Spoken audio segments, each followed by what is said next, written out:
Et salut tout le monde, c'est Méga Informatique et aujourd'hui dans cette vidéo on se retrouve pour le second épisode de notre série sur le microserveur HP ProLiant Gen 8.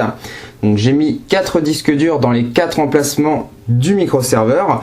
Donc pour mettre un disque dur dans le serveur, rien de plus simple, vous retirez le tiroir, vous prenez le disque dur, vous aurez au niveau du tiroir 2 renforts en métal à enlever, un ici et un là. Vous retirez les 2 renforts en métal, vous gardez les 4 vis des renforts. Ensuite, ce qu'il va falloir faire, c'est aligner le connecteur SATA de votre disque dur avec le connecteur SATA qui se trouve dans le serveur. Donc pour l'aligner, rien de plus simple, le connecteur d'alimentation, le connecteur le plus large sur votre disque dur, vous le mettez en bas, vous vissez votre disque dur, vous insérez le disque dans le serveur, vous appuyez, une fois que l'eau est clipsée, vous appuyez en bas et c'est connecté, c'est tout simple.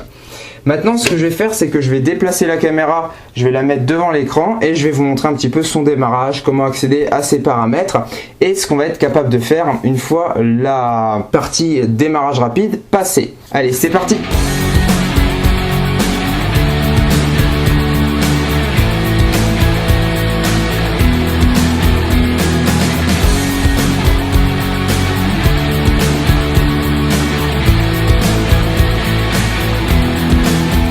Voilà, j'ai déplacé la caméra, vous ne voyez rien actuellement, c'est normal, j'ai pas encore démarré le serveur.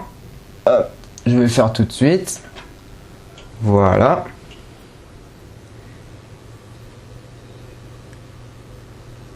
Et donc là, on n'a plus qu'à attendre qu'il fasse son petit truc. Alors, je sais pas si vous l'entendez.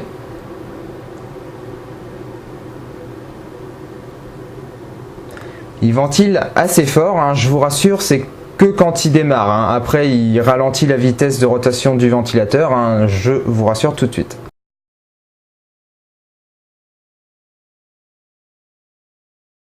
Voilà, ça va être sur cette page qu'on va accéder au menu d'Intelligent Provisioning. Donc pour ça, il suffira juste d'appuyer sur la touche F10 quand les icônes apparaîtront juste en bas de l'écran. Voilà, donc là on va appuyer sur F10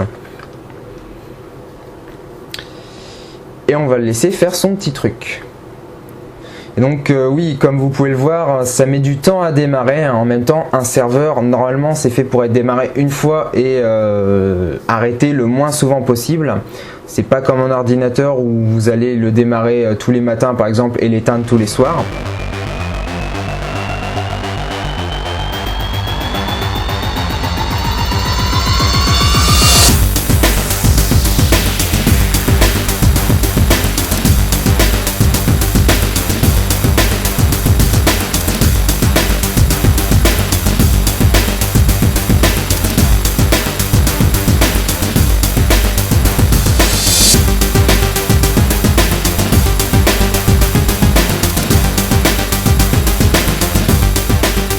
Voilà, je vous ai remis la fenêtre des préférences d'Intelligent Provisioning, puisque quand vous y accédez pour la première fois, vous avez 3 étapes. Les préférences, où vous pouvez régler la langue de l'interface, la langue du clavier, la date, l'heure, les paramètres réseau, etc. Ensuite, l'activation, si jamais vous voulez aller activer des choses sur votre serveur, et le Remote Support. Une fois les paramètres rempli, une fois que vous avez terminé l'assistant, vous tombez sur cette fenêtre où vous avez la possibilité d'effectuer la maintenance ou de configurer et installer. On verra ça plus tard. Donc on va aller dans effectuer la maintenance. Dans cette catégorie, vous pouvez télécharger l'Active Health System qui va vous permettre de télécharger donc le rapport de diagnostic de votre serveur, de le stocker sur une clé USB et de l'envoyer à HP si vous avez un souci avec votre serveur. Les préférences d'Intelligent Provisioning, c'est ce que je vous ai montré au début. Vous pouvez y revenir si jamais vous avez fait une erreur. Le HP Smart Storage Administrator, donc ça va vous permettre en gros de créer des disques durs RAID via cet assistant. Alors, je vais y aller. Je vais vous montrer un petit peu rapidement. Voilà, donc vous avez la possibilité de configurer en fait un RAID, donc vous faites créer un module RAID, vous sélectionnez vos disques durs, Voilà, créer un module RAID, ça vous ne l'aurez pas. Voilà, et il vous propose lui automatiquement le type de RAID adapté à vos disques durs en fait. Donc là moi il me propose le RAID 0 et le RAID 1 plus 0 en fait c'est le RAID 10. Je vais pas passer par là pour faire le RAID tout simplement parce que je vais le faire plus tard sur Windows Server 2012 pour faire du RAID 5 parce que moi le RAID 10 ça ne m'intéresse pas. Voilà, tac, on va quitter. Voilà. Ensuite, vous avez la configuration rapide. Donc ça, c'est une icône de raccourci en fait qui va vous permettre d'accéder directement aux paramètres du BIOS de votre serveur. Ça évite de redémarrer le serveur une fois que vous êtes sur cette fenêtre-là et d'aller rechercher, ça doit être F9, le BIOS du serveur, d'aller rechercher, d'appuyer sur F9 au démarrage et d'attendre, etc. Le HP Easy Remote Setup qui envoie automatiquement en fait les rapports à HP et ça améliore soi-disant la rapidité du traitement en cas de problème. Le gestionnaire des licences qui va vous permettre de rentrer une licence ILO. Alors rapidement, la fonctionnalité ILO vous permet de gérer votre serveur à distance. À partir du moment où il est évidemment branché au secteur et relié à un câble Ethernet au port ILO. Vous pouvez éteindre le serveur, vous pourrez quand même y accéder.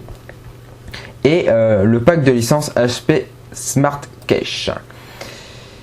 Ensuite, vous avez la mise à jour du microprogramme. J'ai pas besoin d'épiloguer, hein, son nom suffit à lui-même. Les paramètres de déploiement qui va vous permettre de sauvegarder en fait vos paramètres serveur sur une clé USB pour pouvoir les restaurer par la suite ou sur un autre serveur compatible. Une petite fonctionnalité bien intéressante. Easig Diagnostic qui va vous permettre en fait de faire une série de tests de diagnostic sur votre serveur. Ça peut être toujours intéressant pour savoir si jamais vous avez des choses qui merdent. La configuration ILO qui va vous éviter de redémarrer votre serveur et d'appuyer sur la touche au démarrage, je crois que c'est la touche F5 pour configurer ILO. Et effacer, c'est pareil, j'ai pas besoin d'épiloguer, hein, ça va juste effacer les disques durs, purger la mémoire vive, etc.